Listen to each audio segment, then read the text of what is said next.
નમસ્કાર, આપ જોઈ રહ્યા છો મંતવ્ય ન્યૂઝ અને સૌરાષ્ટ્ર ટુ સુરત સાથે હું છું આપની સાથે નંદની।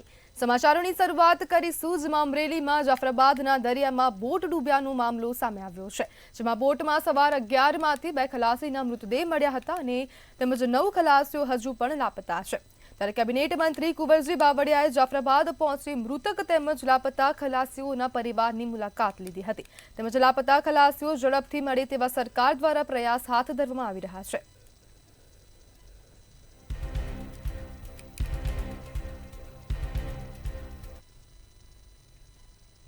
રાજ્યના મંત્રીમંડળના નવા ફેરફારનો મામલો સામે આવ્યો છે। ધારાસભ્ય ડોક્ટર દર્શિતા શાહે કહ્યું કે પાટીલ સાહેબ સાથેની બેઠકમાં સારા સમાચાર મળ્યા છે। ટૂંક જ સમયમાં મંત્રીમંડળમાં ફેરફાર અંગે ખુદ સીઆર પાટીલ સાહેબ જાહેરાત કરશે।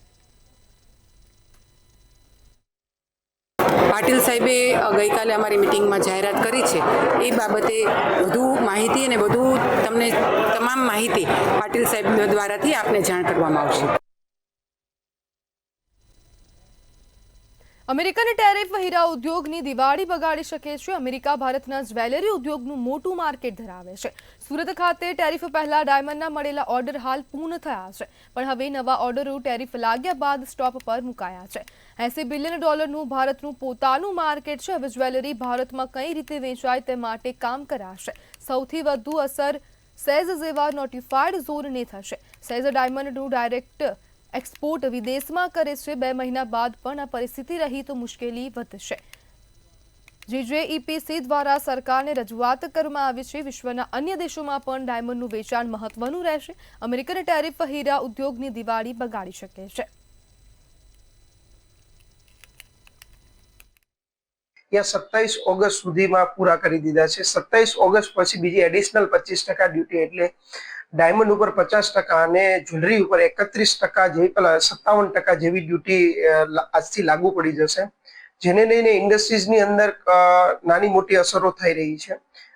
ડોમેસ્ટિક માર્કેટની અંદર નાની મોટી અસર છે, પણ એસઈઝેડ જે સ્પેશિયલ નોટિફાઈડ ઝોન છે, જેની અંદર 100% એક્સપોર્ટ ઓરિએન્ટેડ જ યુનિટ હોય છે, જેમને ખાલી એક્સપોર્ટ કામ કરી શકતા, ડોમેસ્ટિકમાં કામ નથી કરી શકતા, એ લોકો માટે એક ચિંતાનું કારણ થઈ રહ્યું છે, કારણ કે જે એમના બધા ઓર્ડર કમ્પ્લીટ થઈ ગયા। केंद्र सरकार द्वारा विदेशथी कपासनी आयात ड्यूटी 0% કરી દીધી છે। જો વિદેશના કપાસ ભારતમાં આવશે તો ખેડૂતોને સ્થાનિક કપાસના ભાવ પૂરતા પ્રમાણમાં મળી રહેશે નહીં, જેથી ખેડૂતોને આર્થિક નુકસાન વેઠવાનો વારો આવશે। ત્યારે સરકારના નિર્ણયથી ધોરાજીના ખેડૂતોમાં રોષ જોવા મળ્યો હતો, તેમજ ખેડૂતોએ સરકારના નિર્ણયને અયોગ્ય ગણાવી રહ્યા છે।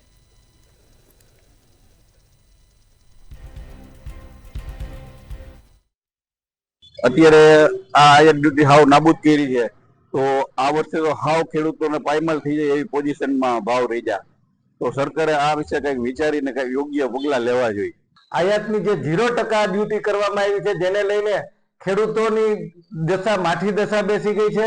ખેડૂતોના જે કપાસના ભાવ હતા એ તળિયે બેસી ગયા છે। જે ભાવ 2014ની સરખામણીએ મળતા હતા એ ભાવ પણ હાલમાં મળી રહ્યા નથી। બીજી તરફ જોઈએ તો અમેરિકા દ્વારા જે 50% ટેરિફ નાખવામાં આવ્યો છે, જેને કારણે નિકાસ પણ બંધ થઈ ગઈ છે, એટલે ખેડૂતોને પૈડા ઉપર પાટા સમાન છે। પણ આ સરકારે જે આયાત કર્યો વિદેશથી એની ડ્યુટી 0% કરી નાખી, એટલે ઈ કપાસ આવે તો અહીંના ખેડૂતને કોઈ પણ જાતનો ભાવ ન મળે અને ખેડૂત હાવ પાયમાલ થઈ જાય। કેવી અસર પડશે આર્થિક અસર પડે એટલે એમ માનો ને કે જે ભાવ હોવા જોઈએ અત્યારે 2000 થી ઓછો ભાવ કપાસ વેચવો પોસાય નહીં, પણ અત્યારે આયાત કર્યો એટલે મારા અંદાજ પ્રમાણે 1500 નહીં અંદર કરી જાય, 1500 અંદર। ભાવનગરના મહુવામાં મંતવ્ય ન્યૂઝના અહેવાલની ધારદાર અસર જોવા મળી છે। મહુવા સાવરકુંડલા હાઈવેનો અહેવાલ પ્રસારિત કરવામાં આવ્યો હતો અને 2 વ્હીલર ચાલકો સ્લીપ થયાનો અહેવાલ પ્રસારિત કરાતા તંત્ર જાગ્યું છે। ત્યારે અહેવાલ બાદ તંત્ર દ્વારા રાતોરાત કામગીરી કરવામાં આવી છે। ત્યારે હાઈવે પર ચીકણી માટી પર કોન્ક્રીટ નાખી લેવલિંગ કરાયું છે।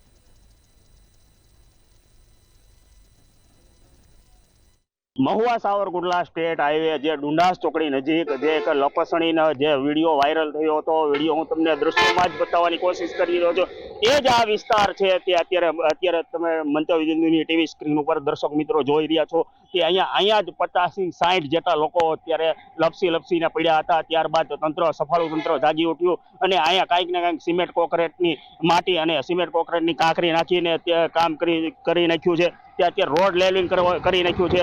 ત્યારે અહીંયા એક ઉપસ્થિત છે, આપણે તેને પૂછવાની કોશિશ કરશું. શું કહેશો કે તમે તો અહીંયા સામે પેટ્રોલ પંપની અંદર કામ કરી રહ્યા છો ને આ અહીંયા 50 થી 60 જેટલા લોકો જે લપસીને પડી રહ્યા હતા, શું કહેશો? ચીકણી માટી હતી એના હિસાબે 25 થી 30 જણા ઓછામાં ઓછા અહીંયા સ્લીપ ખાઈને નીચે પડી ગયા છે. એમાં વૃદ્ધો હતા, બાળકો હતા, મહિલાઓ હતી. બરાબર. આ મીડિયાની અંદર અહેવાલ પ્રસારણ થયો, ત્યારબાદ અત્યારે કાંકરી નાખી દેવાનું છે. અત્યારે રોડ કેવો થઈ ગયો? અત્યારે રોડ સારો થઈ ગયો અને રાત્રોરાત કાંકરી નખાઈ ગઈ છે. ત્યારે ચોક્કસ પ્રમાણે કહી શકાય કે મંતવ્ય ન્યૂઝની અંદર અહેવાલ પ્રસારણ થતાની સાથે જ આ સફાળું તંત્ર જાગી ઉઠ્યું ને રાતોરાત અત્યારે આ અહીંયા સ્ટેટ હાઈવે જે ડુંડાસ ચોકડી છે તે લપસણી હતી, જે માટી તેની ઉપર કાંકરી નાખીને સિમેન્ટ નાખીને કાંઈક ને રોડનું લેવલિંગ કરી દેવામાં આવ્યું છે. ત્યારે હવે જોવાનું રહે કે અવિરત વરસાદ આવે અને આની અંદર હવે કેવા દ્રશ્યો સર્જાય તે આવનારા દિવસો જ બતાવશે. કેમેરામેન હિંમત મકવાણા સાથે હર્ષદ દસાડિયા, મંતવ્ય ન્યૂઝ, મહુવા. રાજકોટમાં બીએ ડાંગર કોલેજના વિદ્યાર્થીના આપઘાતનો મામલો ચર્ચામાં છે. કોલેજના કેમ્પસ ડાયરેક્ટર આત્મન મહેતાનું ચોંકાવનારું નિવેદન સામે આવ્યું છે. કોલેજના જ ઇન્ટર્ન ડોક્ટરે રૂપિયાનો વહીવટ કર્યો હતો અને હરીશ જોગારાજિયાએ ધર્મેશ સાથે ₹7,000નો વહીવટ કર્યો. કોલેજના નામે બારોબાર રૂપિયા ધર્મેશ પાસેથી લીધા હતા. કોલેજ દ્વારા ડોક્ટર વિરુદ્ધ ઇન્ક્વાયરી બેસાડી કાર્યવાહી કરાશે. અત્યારે જે હાલ આ દુઃખદ અવસાન બન્યું છે એનું અમને ખૂબ જ દુઃખ છે. મને તથા સંસ્થાને તથા મારા પરિવારને ખૂબ જ દુઃખ છે કે અમારો એક પ્રિય છોકરો જે આટલા વર્ષોથી અમારી ભેગો હતો, અમે એમને બધી જાતની સલાહ આપી, અમે એમને મદદ કરી અને તેમ છતાં એમને જો આવું પગલું ભરવું પડે તો એનું એક ઊંડાણપૂર્વક તપાસ થવી જોઈએ. અને આ વાતમાં જે 7,000 રૂપિયાનો જે ઉલ્લેખ થાય છે એ વાત સોમનાથ મંદિર નજીક કોરિડોર બનવા જઈ રહ્યો છે. ત્યારે જૂના સોમનાથ મંદિર પાસે સોમનાથ ટ્રસ્ટ સંચાલિત શોપિંગ સેન્ટરનું પણ ડિમોલિશન થવાનું છે, જેથી રામવાડીમાં 60 જેટલી દુકાનો બનાવવામાં આવેલ છે, જેની જાહેર હરાજી માટે થોડા દિવસ પહેલા જાહેરાત કરાઈ હતી, જેમાં દુકાનોના ભાવ આસમાને બોલાયા હતા અને 12 લાખથી લઈ 30 લાખ સુધી દુકાનોના ભાવ બોલાયા અને 60 દુકાનોની જાહેર હરાજી અંદાજિત 8 કલાક સુધી ચાલી હતી, જેમાં સોમનાથ ટ્રસ્ટને એક જ દિવસમાં કરોડોની આવક થઈ હતી.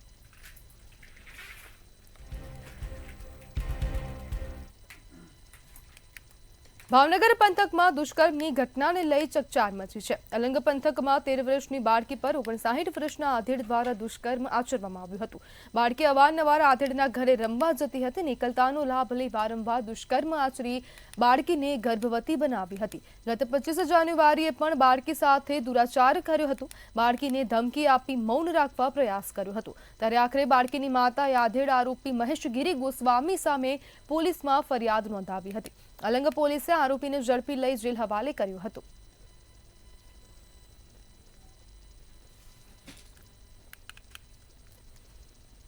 સુરેન્દ્રનગરના લખતર નર્મદા કેનાલમાંથી 23 વર્ષના વિદ્યાર્થીનો મૃતદેહ મળી આવ્યો છે. વિદ્યાર્થી Surendranagar MP Shah arts and science કોલેજમાં અભ્યાસ કરતો હોવાનું સામે આવ્યું છે.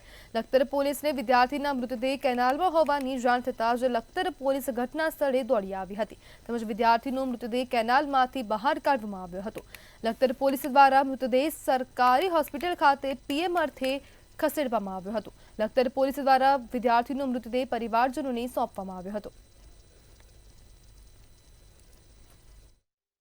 મારા પરિવારમાં મારા પત્ની અને મારા 2 બાળકો હતા, જે પૈકી મારો મોટો પુત્ર અર્પિત નામથી, જે MP શાહ આર્ટ્સ કોલેજમાં અભ્યાસ કરતો હતો TYમાં, અને એને સેમ 3માં ઇન્ટરનલમાં કેટી આવવાથી એને મેન્ટલી ડિસ્ટર્બ થવાથી એને સ્યુસાઇડ કરેલ છે. સમાચારમાં આગળ વાત કરીએ તો મોરબીથી સમાચાર સામે આવી રહ્યા છે. મોરબીમાં 2 પરિવાર વચ્ચેની બબાલમાં હત્યા કરવામાં આવી છે. સમાચાર મોરબી ખાતેથી સામે આવી રહ્યા છે. 2 પરિવારોની બબાલમાં હત્યા કરાઈ. 2 દેવી પૂજક પરિવારોની માથાકૂટમાં હત્યા કરવામાં આવી છે. રમેશ નામના 22 વર્ષીય યુવાનની હત્યા કરવામાં આવી છે. તીક્ષ્ણ હત્યાના ઘા ઝીકી યુવાનની હત્યા કરવામાં આવી છે અને સમગ્ર મામલે પોલીસને જાણ કરવામાં આવી છે. નવલખી ફાટક બ્રિજ પાસે ઝૂંપડપટ્ટીમાં હત્યાનો બનાવ બન્યો હતો.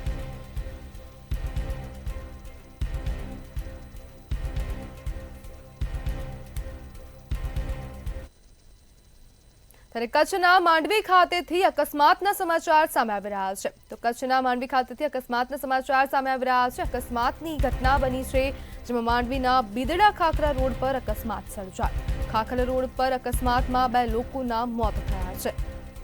જ્યારે બાઇક સવાર 2 યુવકોના ઘટના સ્થળે જ મોત નીપજ્યા છે. તો ગમખ્વાર અકસ્માત સર્જાયો હતો અને અકસ્માતમાં 2 લોકોના મોત થયા છે. જ્યારે અકસ્માત અંગે પોલીસે વધુ તપાસ હાથ ધરી છે. બાઇક સવાર 2 યુવકોના ઘટના સ્થળે જ મોત થયા છે. ગમખ્વાર અકસ્માત સર્જાયો હતો અને સમગ્ર મામલે હવે પોલીસે વધુ તપાસ હાથ ધરી છે.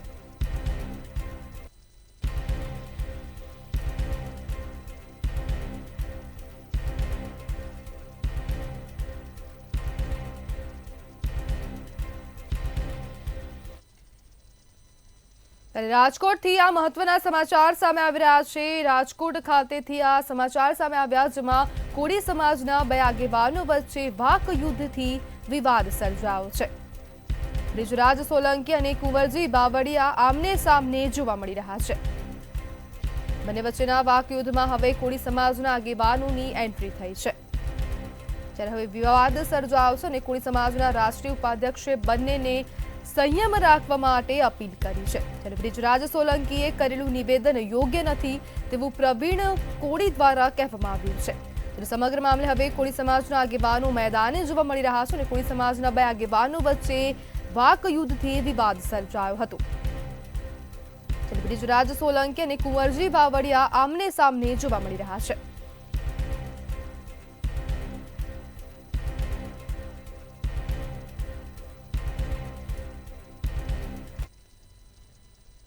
તો ભાવનગરના મહુવા શહેરમાં પોલીસ દ્વારા ફૂટ પેટ્રોલિંગ કરવામાં આવ્યું છે. તો આ સમાચાર સામે આવી રહ્યા છે ભાવનગરના મહુવા ખાતેથી, જેમાં શહેરમાં પોલીસ દ્વારા ફૂટ પેટ્રોલિંગ હાથ ધરાયું હતું. આગામી તહેવારોને લઈને ફૂટ પેટ્રોલિંગ કરવામાં આવ્યું હતું. પીઆઈ પીએસઆઈ પોલીસ સહિતના કાફલા સાથે પેટ્રોલિંગ કરવામાં આવ્યું હતું અને તહેવાર નજીક આવી રહ્યા છે તેને લઈને અનેક વિસ્તારોમાં ફૂટ પેટ્રોલિંગ કરાયું હતું. બગીચા ચોક, વાસી તળાવ, ગાંધી બાગ સહિતના વિસ્તારોમાં ફૂટ ચેકિંગ કરવામાં આવ્યું હતું.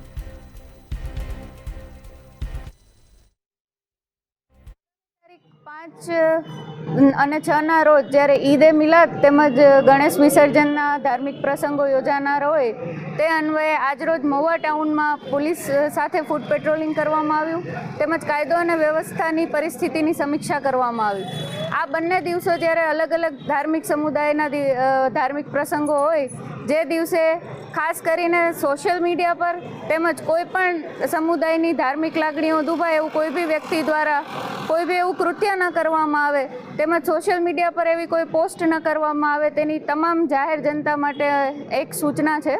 જો આવું કોઈ કૃત્ય થશે કે આવી કોઈ પોસ્ટ અપલોડ કરવામાં આવશે તો તેની ગંભીરતાથી નોંધ લેવામાં આવશે, જેની સર્વે નોંધ લેશે. રાજકોટ શહેરમાં 5000 જેટલા નાના મોટા ગણપતિનું સ્થાપન કરી મહોત્સવની ઉજવણી કરવામાં આવી રહી છે. ત્યારે શહેર ભાજપ દ્વારા છેલ્લા 18 વર્ષથી ગણપતિ મહોત્સવનું આયોજન કરવામાં આવી રહ્યું છે.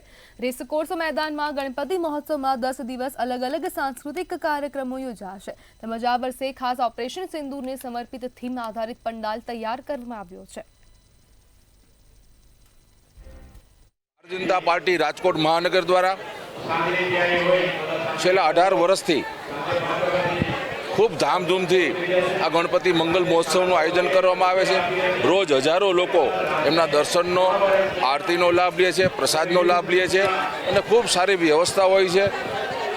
રોજ અલગ અલગ સાંસ્કૃતિક કાર્યક્રમો, વિવિધ સ્પર્ધાઓ હોય છે અને સમગ્ર રાજકોટ, ગુજરાત હોય કે સમગ્ર દેશમાં ગણપતિ મંગલ મહોત્સવ, ગણપતિઓત્સવ બહુ મોટા પાયે ઉજવાય છે. આજે રાજકોટ શહેર ભારતીય જનતા પાર્ટી દ્વારા દર વખતની જેમ આ વખતે પણ ખૂબ ભવ્ય સિદ્ધિવિનાયક ધામ રેસકોર્સ ખાતે ગણપતિ મહોત્સવનું આયોજન કરવામાં આવ્યું છે.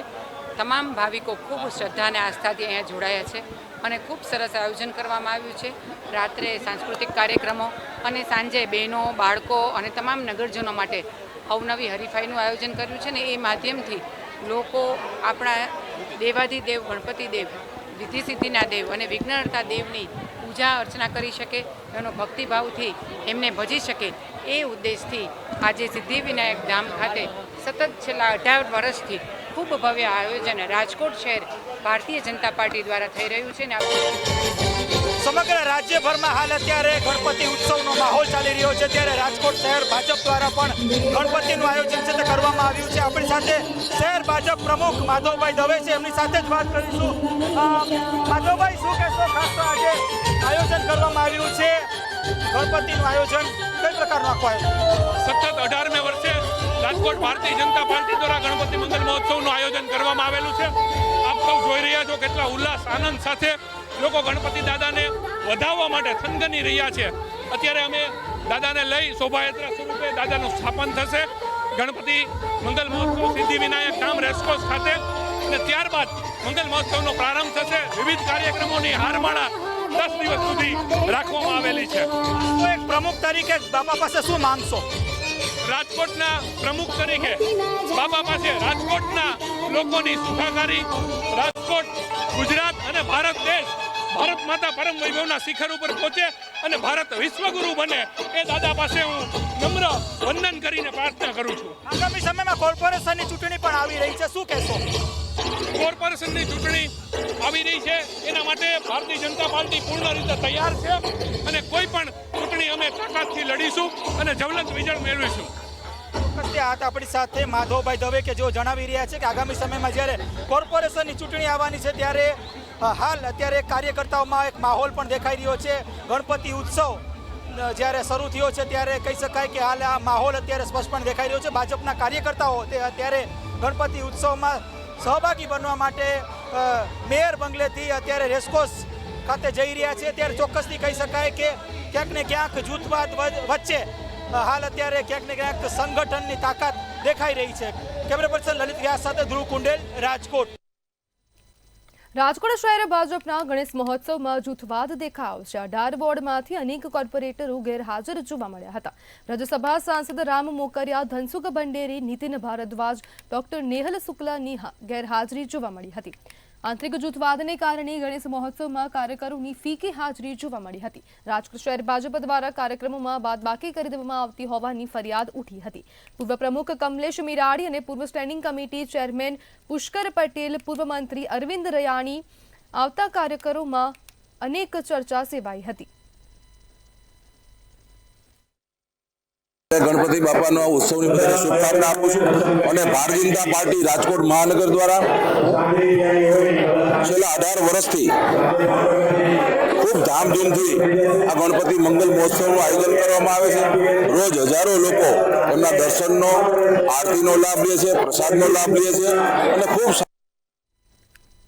ગીર સોમનાથ જિલ્લાના વડામથક વેરાવળમાં સતીમાં ગ્રુપ દ્વારા છેલ્લા 17 વર્ષથી ઇકો ફ્રેન્ડલી ગણેશ બનાવવામાં આવી રહ્યા છે. આ વખતે પણ સંપૂર્ણ ઇકો ફ્રેન્ડલી ગણેશ બનાવાયા છે.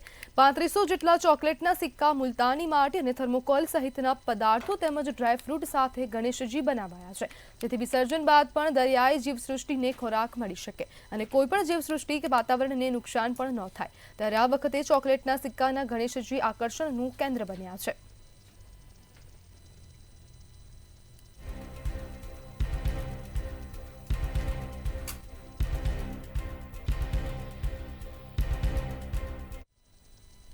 જામનગરમાં દર વર્ષની જેમ આ વર્ષે પણ ઓપન સૌરાષ્ટ્ર મોદક સ્પર્ધા યોજાઈ છે. ગણેશજીના પ્રિય મોદક આરોગવાની સ્પર્ધા જામનગરમાં દર વર્ષે યોજાય છે.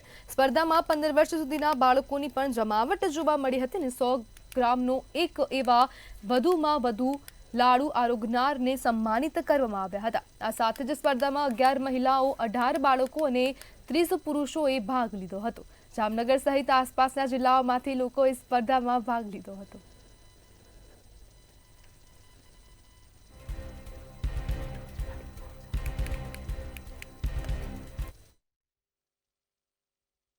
આજે 17 વર્ષથી બ્રહ્મ સોશિયલ ગ્રુપ દ્વારા આયોજાતી આ લાડુ સ્પર્ધામાં આપ સૌનું હાર્દિક સ્વાગત છે.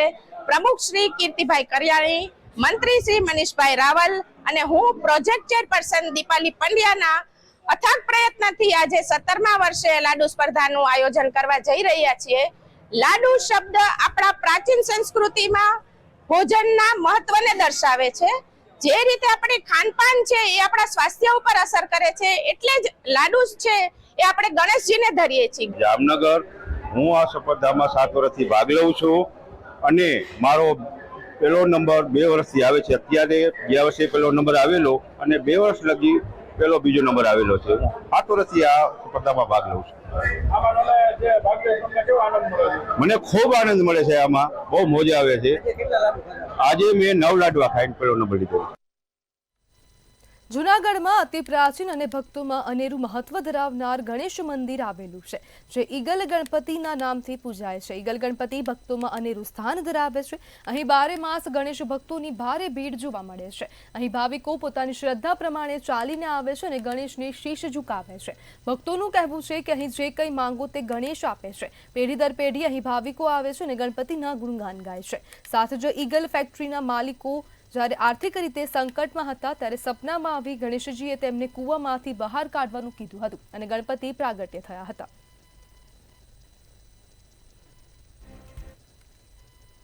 સુરતવાસીઓમાં ગણેશોત્સવ પર્વને લઈને અનેરો ઉત્સાહ જોવા મળી રહ્યો છે. સુરત શહેરમાં ભવ્ય આગમન યાત્રા સાથે જ ભક્તો હરખાયેલા દેખાઈ રહ્યા છે.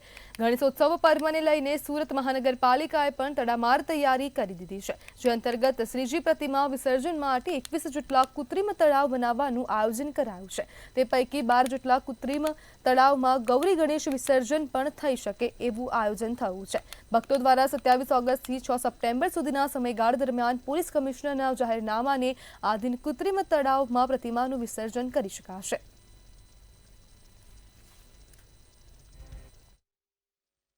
સુરત શહેરમાં ગણેશોત્સવના પર્વને લઈને અનેરો ઉત્સાહ જોવા મળી રહ્યો છે. ઠેર ઠેર બાપાની સ્થાપના થયા બાદ લોકોમાં ઉન્માદ દેખાઈ રહ્યો છે. આની સાથે સુરત મહાનગરપાલિકા દ્વારા પણ મૂર્તિ વિસર્જન કરવા માટે કૃત્રિમ જે તળાવો હોય છે એ તૈયાર કરવામાં આવ્યા છે. હાલ આપણે દક્કાઓવારા ખાતે છે. આ દક્કાઓવારા ખાતે આ તળાવ જોવા મળી રહ્યો છે. સુરત મહાનગરપાલિકા દ્વારા વિવિધ સ્થળો પર આ તળાવો તૈયાર કરવામાં આવ્યા છે. શ્રીજીની પ્રતિમા વિસર્જન કરવા માટે 21 જેટલા અલગ અલગ સ્થળો પર 21 તળાવો તૈયાર છે. લોકોનો ઉત્સાહ પણ બેવડો છે. કઈ કઈ વસ્તુઓનું ધ્યાન રાખવામાં આવશે? મુખ્યત્વે સુરતની વસ્તી અને વિસ્તાર પ્રમાણે ખૂબ મોટું થઈ રહ્યું છે. એટલા માટે સુરતના 36 પોલીસ સ્ટેશનની વ્યવસ્થા ગોઠવવા માટે સુરત મહાપાલિકા દ્વારા એમના ઝોન પ્રમાણે પોલીસ પ્રમાણે 21 કૃત્રિમ તળાવ નિર્મિત થઈ રહ્યા છે અને 12 કૃત્રિમ તળાવ જે હાલમાં તમે જોઈ રહ્યા છો અહીંયા પાણી ભરાઈ રહ્યું છે. કાલથી આજે પ્રથમ દિવસ છે એટલે કાલથી ગણેશજીની પ્રતિમા અમુક જણા વિસર્જન કરવા આવશે. કારણ કોઈની બાધાની 1 દિવસની હોય છે, કોઈની 3 દિવસની હોય છે, અલગ દિવસના હિસાબે પોતે વિસર્જન કરતા હોય છે. અને ગૌરી નોમ એ મુખ્ય મંગળવારે થવાનું છે. ત્યારે આવતા મંગળવારે ગૌરી નોમ હોવાના લીધે વિસર્જન થશે. એટલે 21 જેટલા કૃત્રિમ તળાવો જે બનાવવામાં આવ્યા છે, આ તળાવોની અંદર ગૌરી ગણેશનું પણ વિસર્જન કરી શકાશે. તમામ એવા આયોજનો સુરત મહાનગરપાલિકા દ્વારા, પોલીસ દ્વારા, જે તમામ લોકો દ્વારા કરવામાં આવ્યા છે. આજથી ગણેશ સ્થાપના બાદ તમામ લોકોમાં ભારે ઉત્સાહનો માહોલ જોવા મળી રહ્યો છે. કેમેરામેન શોએબ શેખની સાથે રાબિયા સાલે, મંતવ્ય ન્યૂઝ, સુરત. સૌરાષ્ટ્ર ટુ સુરતમાં હાલ બસ આટલું જ. વધુ માહિતી માટે જોતા રહો મંતવ્ય ન્યૂઝ. નમસ્કાર.